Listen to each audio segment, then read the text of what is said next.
Hi there, my name is Greg Ashton. I'm the Girls College Director for the Independent Soccer Club. Welcome to our college recruiting process presentation.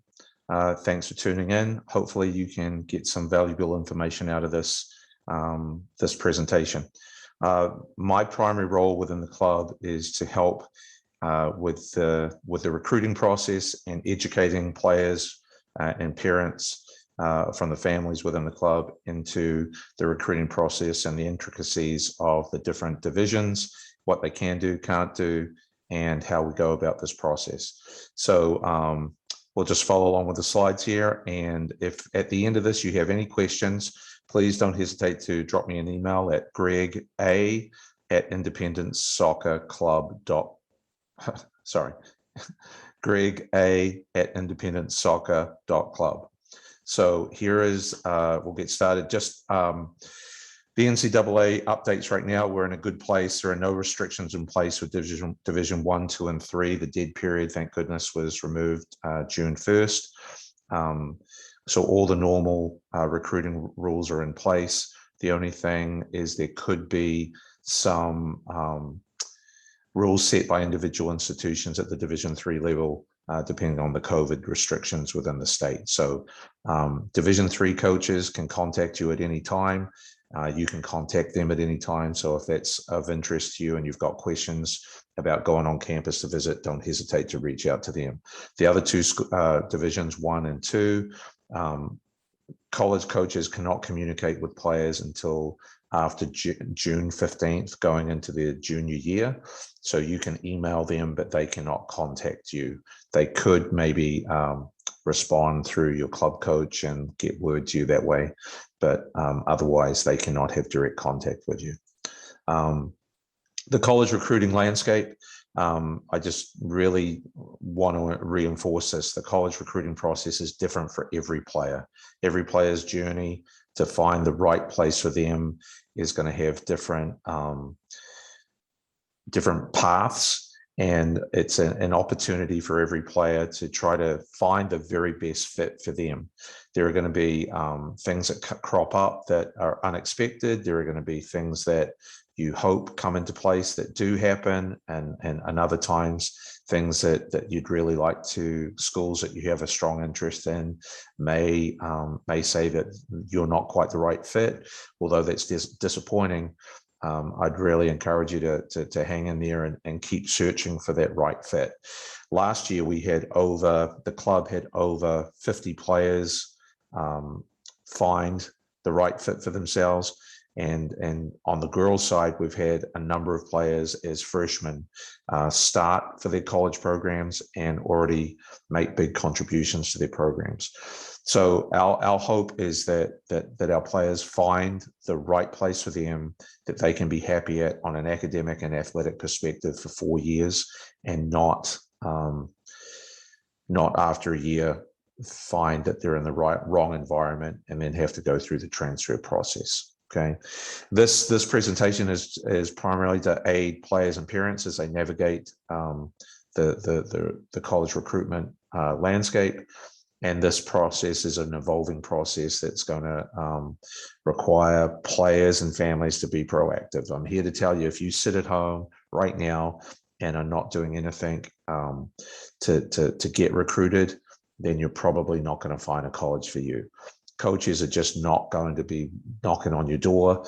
It's an active, proactive process where you have to reach out to coaches, demonstrate your interest in a program. And then on the off chance, a coach will get to see you play as well, but you really have to be active in this process. There are 4 major topics that I'd like to talk about here, 4 buckets that are really important: the academic side of things, the athletics, the social, and then the financial considerations. On the academic side, it's really an opportunity for you to sit down with your parents and think about, what is the most important thing for you. We have players within the club that are very, very strong scholastic students, and then we have some other players that just have to work really, really hard on a daily basis.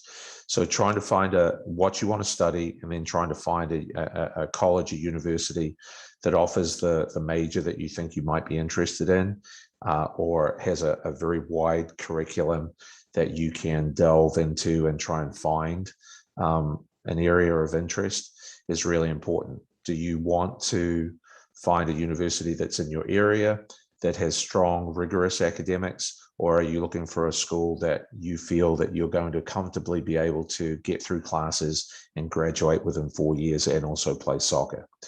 The one thing I really do want to reiterate is that if you have really good grades, that's going to open doors. No college coach in America is going to turn a player away because they have good grades. It's actually going to help you. On the other hand, if you're struggling a little bit with your grades, that could be a barrier to entry into a particular college. I just, if a coach has 2 players with even soccer ability and they have to take one over the other, grades may be the thing that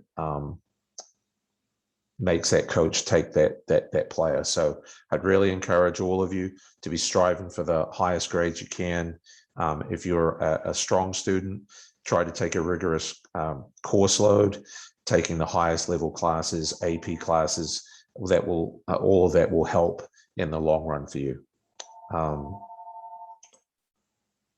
We'll just go back to the academic side of things as well. So there are various schools that have, the Ivy League schools. There are some top academic schools at the Division 1, 2, and 3 level. So every student athlete is going to be different, and wanting to try to find an environment for you that you can be successful in the classroom is really important. Ultimately, if you're ineligible, if you fall behind in your grades and become ineligible, you're not going to be able to play soccer. So you want to try and find that balance between your academic ability and the rigors of a school that you're looking at. So too on the athletic side, we have Division 1, 2, 3, NAIA, and junior colleges that are available for female soccer players in this country right now. We really want to encourage you to be realistic, but also challenge yourself. If you have a dream school that you'd like to go to that offers a soccer program, you also have to be realistic about, do you actually have the ability to play on that program? So, the higher level players within the club and the ECNL program might be looking for searching out college programs that are different from some of our blue level players. Some of our regional team players, select players, looking at various ranges of colleges that they could attend. I think the message here is that there are lots and lots of schools out there. The trick is to find the place that offers you the opportunity to be successful in the classroom and give yourself the chance to play. If you're invited onto a college program, a college team, and you're training every day, but you never get on the field, I would question whether that's the right environment for you. Trying to find a program where you have a legitimate chance of getting on the field and playing, I think is critical. Asking and having conversations with the college coaches as you make your visits, asking where you see you fitting in the program.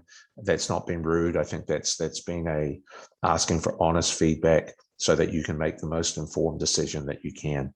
As you're looking at the athletic programs, you want to, if possible, look at the rosters and see what players they have on the team, what players are graduating.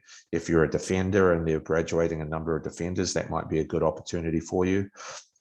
If they have a stack of defenders that are going to be there while you're there, you may want to ask the coach what their recruiting plan is for your particular graduation year.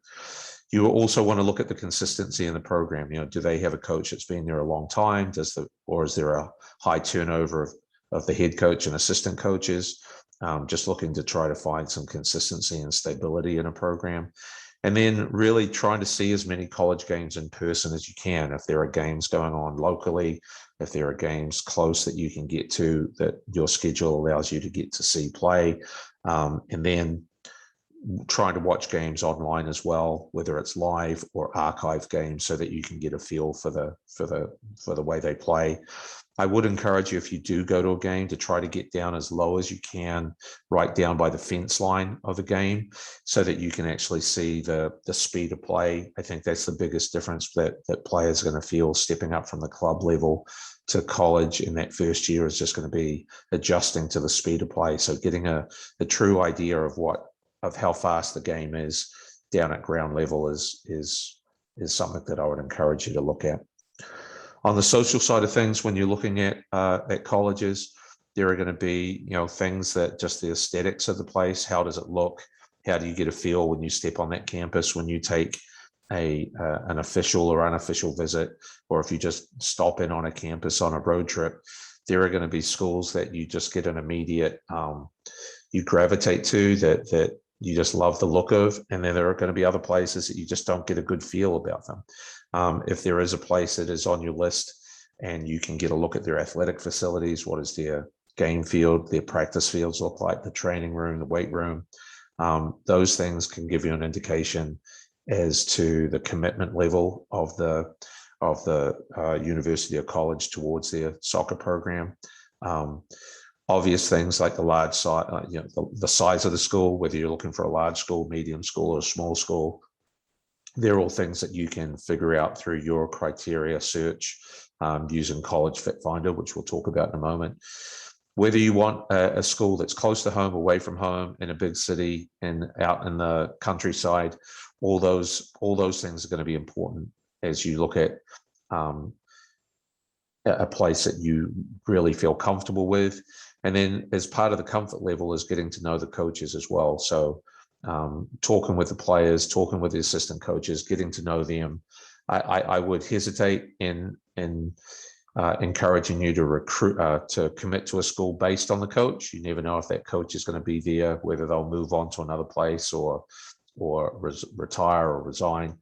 But you do want to try to get to know the coaches as well as you can, to see if their style of coaching is gels with the way that you like to be coached. And then on the biggest piece that I really want to emphasize, the financial considerations that you and your family are looking at when you're looking to go to school. So I think that there's some realities here that in this environment right now, that sitting down as a family and having serious conversations about what are the financial limitations is really, really important. There are some families that have no problem paying full tuition to go to school. There are lots of families in between, and then other families that are going to require some need-based aid to help them get to school. So there are different ways to finance attending school. Athletic money, athletic scholarships are one. There is other financial forms of financial aid through need-based scholarship grants, academic scholarships. Some schools will allow you to combine both, and that's called stacking. There are other schools whose philosophy in their financial aid awarding, they don't stack. If you get academic money, you may not get athletic. If you get athletic money, you may not qualify for grants. You just have to find that out from the various schools. Every school that gets some sort of federal funding has to have a thing called a net price calculator. So if you go to the admissions page, they'll have a financial aid part in there as well. This thing works really well with a traditional family, with mum, dad, kids. You can enter in your W-2 information, and at the end it will spit out the estimated family contribution to go to that school. So say you were looking at App State, you could use the net price calculator there. You plug in the numbers, and that spits out a number of what you would expect to pay each year if there was no other scholarship money involved. So that could give you a baseline of what it costs to go to a place. And then from there, you can start to try to navigate if you did receive some sort of athletic money, would it be possible to attend these schools? Now, there are some schools like the Ivy League schools that do not offer athletic scholarships. They do offer financial aid, need-based aid. So you kind of have to look into the different opportunities at different schools. Division III, remember, does not offer athletic scholarships. So they are purely academic money grants and need-based aid. I'd really encourage you to evaluate your options based on your financial constraints, looking at the academic side of things, looking at the athletic side of things, and then just from a social aspect. Starting out with a large list, don't put all your eggs in one basket. Coaches start with large lists as well, and then they trim them down to the players that they think they'd really like and players that they think that they can get into the school. And that list will change. And I think that has to happen with the players list as well. As you get excited about schools, as you have conversations with coaches when you're after June 15th, there may be some schools that come off your list. There may be some schools that add to the list that as you play in showcase events that college coaches start writing to you that you'd never heard of before that you can add to your list. But really right now, if you haven't already started, creating that list is the number one thing. And the College Fit Finder is an online tool that we have that the club offers that can help you with that. Every player in the club and the senior level, so every high school age player has a College Fit Finder account. It gives you the opportunity to sign into your account and search online using their filters to navigate and find schools that meet your criteria. So if you're looking for schools in the Southeast that have a nursing program and you're not worried about the division, you plug in those filters and it's going to spit out all the schools in the Southeast that fit your criteria. It's a great way to start the college process, but you can then refine it down to if it's only Division I schools within with a student body size of a particular size, you can start to narrow it down that way. Using that online tool, you can start to send information out to coaches, and we'll talk about that in just a moment. The one piece that I would like to remind everyone on is about social media. Obviously, social media is an important piece of young people's lives right now. It can be used in a positive way, and it can also have a negative impact. I would just want to remind you that anything you put up on social media is there and anyone can see it, and it can help you and it can hurt you. There are many programs, soccer programs in the country that have coaches or assistant coaches, grad coaches whose jobs are to look at and kind of do a little bit of background checking, screening on players that they're potentially recruiting. If they see things on your social media that are not don't gel or aren't don't mix well with the school's priorities, that may take you off their recruiting list. So I would hate that to happen to any of our players, that they would not get recruited because of their presence on social media. So I just really encourage you to be careful that this doesn't break any opportunities that you might have with schools. Okay. So we talked about the College Fit Finder. Once you've found your list of schools and you want to start marketing yourself. So being proactive, emailing coaches, getting them information about you is really, really important. So being proactive, writing those emails, developing a soccer resume, and putting together a well-constructed email, introducing yourself, telling a little bit about yourself is really important. There are very few players that I said at the beginning can just sit back and coaches come knocking on your door. So getting emails out to coaches is really important. Being in a competitive club like the Independents is obviously important. So that gives you access to top tournaments, to showcase events. Playing in high school is a fun opportunity.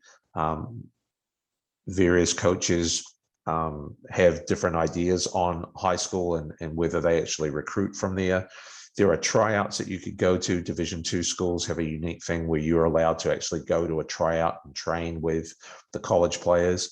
So you have to have conversations with those specific coaches about those opportunities. And then the big one are ID camps and combines. The Independence offers combines, but ID camps at specific schools, and then ID camps at camps where lots of schools attend are really good ways to get in front of college coaches. If you want to, if there is a school that you have in mind, you could look online and see what camps they offer. And then also information comes out about these big combines. You could ask a coach if they're planning on attending, if that helps you get in front of them. So writing the coaches is the first part, getting that correspondence going, but then getting in front of them so that they can actually see you play is the big one. So College Fit Finder, there's information here, and all this information is on the website, on our Charlotte Independence soccer website, and under college education. All this information will be there for you to take a look at. Okay, so your resume, going back to this, your soccer resume is something that putting together a specific resume of all the information that about you as a soccer player, your athletic abilities, and then your academic, your GPA, where you go to school, what grade you are, all that sort of stuff is important to go with your email that you send the coaches. Just some information about women's soccer in the States right now. There are currently over 330 Division I schools, 14 scholarships in total is what they're allowed, not per year, but total. So if you look on a lot of Division I rosters, they'll have 28 to 35 players on their roster. Not everyone is getting a full scholarship. The days of full scholarships are over. You have to be a very special player to get a full scholarship. Coaches' philosophies and methodology on their scholarships vary from school to school. Some take those 14 scholarships, split them up in half, and then you could have 28 players getting 50%. But even then, that's not always happening on campuses. There are some programs where some freshmen get very little scholarships and have to earn the money as they go along. There are some freshmen that are getting close to full rides. So it just varies from school to school, and that becomes something that the coaches at the specific schools that you're looking at will let you know as you go through that process. D2 has 265 teams. They're only allowed 9.9 total scholarships. And then the biggest number of college programs in the country right now is at the D3 level, over 440 schools, no athletic money. But the majority of those schools are small. A lot of them are private schools, strong academics, but also really strong soccer programs. We're fortunate enough to have 2 D3 schools play at Richard Barry Park just last Sunday. Lynchburg University now, and Emory University, both teams that have appeared in the NCAAs on multiple occasions. Lynchburg won the national championship back in 2014, and Emory were in the final in 2012. So really strong D3 programs that offer tremendous academics, but are obviously smaller schools. Lynchburg, and then Emory is one of the bigger D3 schools. So they're the opportunities. They're the different ranges of schools that we could look at. And I think within the club, we've got players that can play at the D1 level. And then we've also got players that looking at strong D2, D3 programs would give them an opportunity to play. And we've also got players that looking for a D3 program, which would give them more flexibility, not the grind of D1, might be the way to go. NAIA is very similar to D2 programs. A lot of those schools are in the Midwest. And there are some schools out on the East Coast as well. So that's a little bit of the landscape of what's going on. I just wanted to follow up on the scholarship side of things. Even though Division I schools are allowed 14 full scholarships, not all of them have 14 scholarships. As I said before, the Ivy League schools are not allowed athletic scholarships, although they do have financial aid packages that include grants and need-based aid. Just because you're a Division I school doesn't mean that you'll have 14. Could mean that you could have anywhere from 3 to 10 scholarships, but you're still competing against other schools that have 14. It just depends from conference to conference, school to school. The Pac-5, which is the biggest schools in the country playing in the ACC, the SEC, Big 10, Big 12, Pac-12, all of them are fully funded, and their soccer programs are some of the best programs in the country. If you're deemed a mid-major is a Division I school that is not in the Pac-5, they may be fully funded. Some of them, most of them are, some of them aren't. Excuse me. They do have funding, but they're competing at a high level with players that with the players that they have. The difference between an official visit and an unofficial visit, you can take as many of these as you want at a school, and you pay for all of your travel and your food, meals on that visit. You can make as many of those visits as you want. A coach can't talk to you on an unofficial visit until after June 15th, going into your junior year. So you could go stop off and visit a campus while you're on a trip, take a look at the facilities, take a look at the field, maybe watch a game, watch a training, but you can't talk to a coach until after June 15th. So taking a look at places when you're on your spring break, excuse me again. When you're on a spring break, when you're on a weekend trip, you could take a look at a school and then drop the coaches an email, but again, they won't be able to talk to you until after June 15th, going into your junior year. I'd encourage you on an unofficial visit to dress well, look the part, be respectful to your parents. The coaches are watching your interaction with your parents to see how respectful you are, how you work with adults. So just watch your behavior on an official and official visit as well. On an official visit, the big thing that differentiates that is that it's a paid visit by the institution. If they pay for any part of it, flights, mileage, food, anything, then it becomes an official visit. You're only allowed 5 paid visits and only 1 visit per school. You can't take a visit until September 1st of your junior year. And you have to provide your transcripts before you go on that visit. Some general rules. We've already talked about coaches can't return calls until after June 15th, going into your junior year. Coaches cannot call sophomores unless they're D3 coaches.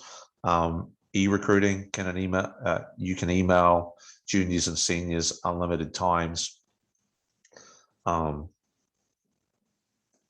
They can send information out about their ID camps and their program, but they can't specifically email and talk to you about you joining their program. If you're at a tournament, at a showcase, if a coach walks past and you say hello to them, the NCAA has a rule that during an event, coaches cannot have direct communication with players. So they can't walk up to you and talk to you at the field. So if you say hello, they can say hello back, but they can't engage in a long conversation. So they're not being rude, they're following the rules. You do have to remember that every action has a consequence. And so coaches don't want to break rules. They don't want to risk putting you at any situation that could hurt your recruiting opportunities. Things that are also important, your standardized tests. There are some colleges and universities that are getting away from this, but taking your SATs and ACTs are good to have to show, demonstrate to admissions departments how good a student you are. Emailing coaches and updating them about tournaments that you've got coming up, making sure you give them the right number of your uniform, the right field and the right location, making that available as soon as possible so that they can plug that into their matrix so that when they go to a tournament, they're not getting emails the night before or the morning of. Working with video links of your highlights, whether that's through Trace ID or whether it's through other means that you've got of putting your game tape together, getting them to coaches as well on a regularly is a good idea. All of this information is on the website. What we've done is we've broken it down into the different grades, what you need to be doing in your 9th grade, 10th, 11th, 12th.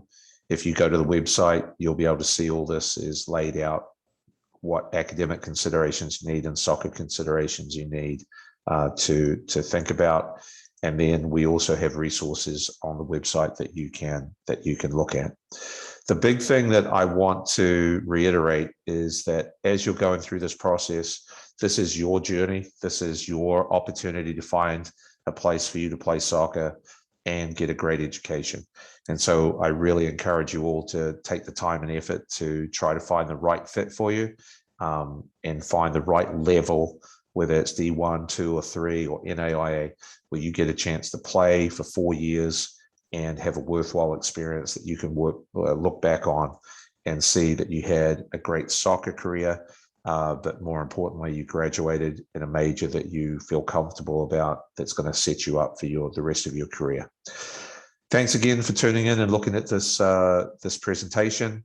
If you have specific questions for me, please email me at greg@independentsoccer.club, greg@independentsoccer.club. Thanks, and good luck with your games coming up.